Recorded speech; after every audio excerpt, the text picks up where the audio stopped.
وقت نجي لموضوع الباستا ما فينا نقول غير فريش باستا فريش باستا فريش باستا مثل التليان. اليوم رح نعملها بالبيت لحتى نشوف من كيلو طحين كم نوع باستا فينا نعمل. بس هالمرة الطحين ما بنحطه بوعاء، بنحطه قدامنا لحتى نقدر دغري نشتغل بإيدينا. كاسة مثل هي نفتح بنص كمية طحين بير مثل هيدا بهيدا الشكل، نرجع بيض لجوات الميكس بهالطريقة. المقادير كتير هينة، كل 100 جرام من الطحين عايزين له بيضة وحدة، ولكيلو طحين عايزين نص ملعقة صغيرة من الملح. ما بنكتر كتير ملح لأنه تمليح الباستا بيصير وقت نكون عم نسلقها. نرجع من بعدها ملعقة كبيرة من زيت الزيتون. زيت الزيتون اختياري، بس أنا بحطها لحتى تسهل عملية الدعك لعجينة وقت نكون عم نشتغلها بإيدنا. بنبلش بشوكة نخلط البيض بهيدا الشكل، وكل شوي صغيرة بنصير نزيد شوية طحين على قلب البيض. هيك بنبلش نخلط أول بأول من دون ما نكسر هاي الجبلة اللي حضرناها. وإذا عم تفكروا شو نوع الطحين الأنسب لنعمل فيها الفريش باستا، هو الدبل زيرو. ليش؟ لأنه مطحون زيادة عن اللزوم، طحين ناعم خرج الباستا لنعملها بالبيت. وإذا ما توجد عندكم طحين الدبل زيرو فيكم أكيد تستعملوا طحين متعدد الاستعمالات. بنكمل خلط، وأول ما شوي تشد هالعجينة منشيل الشوكة على جنب لأنه خلص وقتها، وبدنا نبلش نشتغل بإيدينا. نقلب هالطحين كله عليها، منبلش بهيدا الشكل.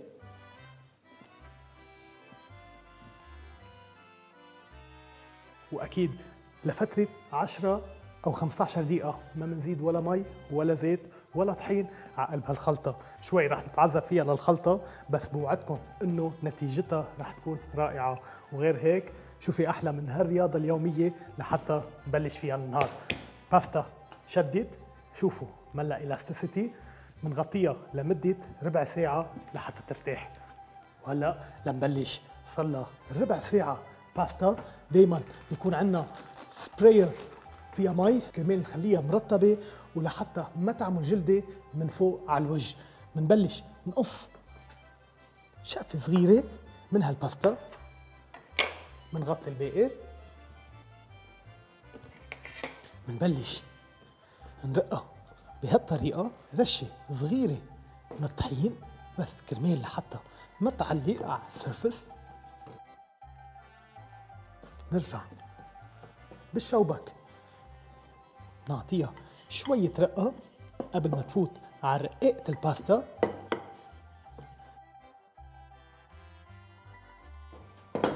نرجع منشيلها على أكبر سيتنج عنا إياه. منشيل باستا، منبلش نرقها بهالطريقة. أول وجه منصغر على المرحلة الثانية، كمان مندخل بهيدا الشكل. بس شوفوا لي ملا باستا. كمان منضلنا عم نرق، وأكيد فيكم ترقوا بالشوبك بدل المكنة، بس تأكدوا إنه توصلوا على السماكة المطلوبة. كمان ننزل بعد بالسميكة، نحطها، نبلش كمان نرق. دايما نفرد الباستا. بس شوفوا لي لون هالباستا، شوفوا لي تكتشر لهالباستا. بنقص إذا بحال طاولتنا ما بتقدي، كمان نصغر السماكة، ندخل مرة تانية،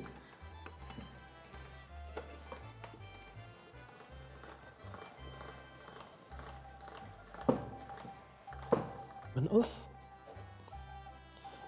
لأول نوع باستا بدنا إياه واللي هو التالياتيلي، بنربعها، بنقصها بهالطريقة، بنرجع كمان بنجلس لها كل اطرافها بهذا الشكل. بنبرم بنطعجها على حالها بهالطريقة. بنقصها من الميلتين، نبلش نقص تقريبا نص سنتي، تلياتيل ارفع شوي من الفيتوتشيني، وبهالطريقة نفتحهم لهالتلياتيل. شوفوا لي ملا فريش باستا. وهي تلياتيل بنفضهم بهذا الشكل كرمال ما يعلقوا على بعض. وهي اول باستا على جنب. وهلا بالنسبة للفرفالة، الفرفالة معروفة شكلها مثل الفراشة. بنقص أول شي بهذا الشكل، قد ما فينا بنجلس الأطراف من فوق ومن تحت. بنرجع بالرول المنقش بهالطريقة. بنبلش نقص هالباستا بهذا الشكل. والحلو وإذا تعملوا فريش باستا بالبيت ما كتير بتدققوا على قياسات، مثل ما هي الفرفالة بهذا الشكل بتطعجوها مرة اثنين. وهيك بنكون عملنا كمان نوع من أنواع الباستا اللي دايما نستعملها.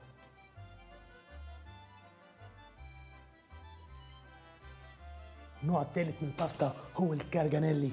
الكارجانيلي معروف كيف بيكون ملفوف على بعضه لحتى قد ما بيقدر ياخد صوص. بنقصها بهالطريقة تقريبا مكعبات 5 ب5 لجنب بهذا الشكل. بناخد أول وحدة.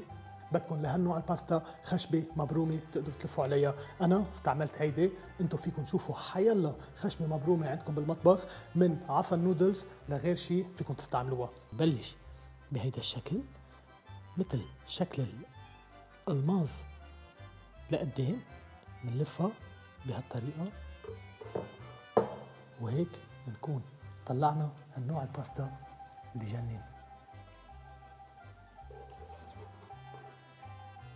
للسباجيتي، أكتر نوع باستا نحن معودين عليه بهيدا الشكل. بنرقها، وأنا ثاقبت عندي أحلى اكستنشن لإلها. بنحطها بهيدا الشكل. بس شوفوا لي شو عم بيطلع عندكم.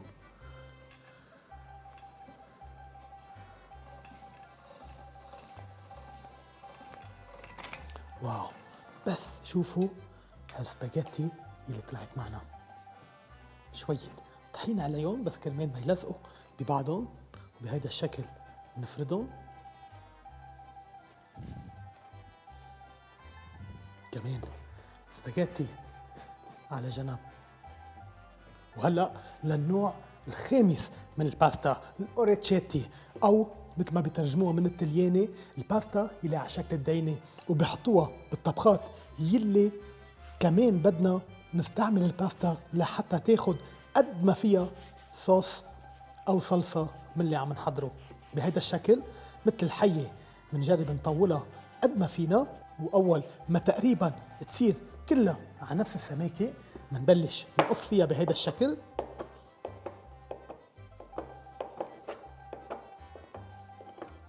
وبنرجع بناخد حبه وبحفه السكين بنشد قد ما فينا باصبعنا. ما بنشد كتير بس بنخليها كرمال ما تطعج معنا. بنشد بهالطريقه. وشوفوا ملا باستا.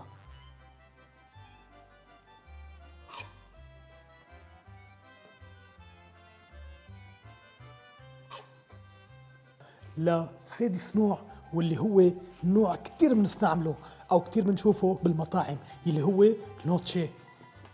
بهالطريقه كمان بنعملها مثل الحيه. بنضل نرق فيها للعجينه. نرجع كمان بنبلش نقصقص شقف صغيره مثل هي. إذا ما عنا الخشبة الأساسية لحتى نقدر نعمل النوتشي فينا نستعمل شوكة بهالشكل. بنحطها بهذا الشكل، بنكبسها لتحت على الشوكة، نرجع بنلفها على بعضها وبنكبها نزول.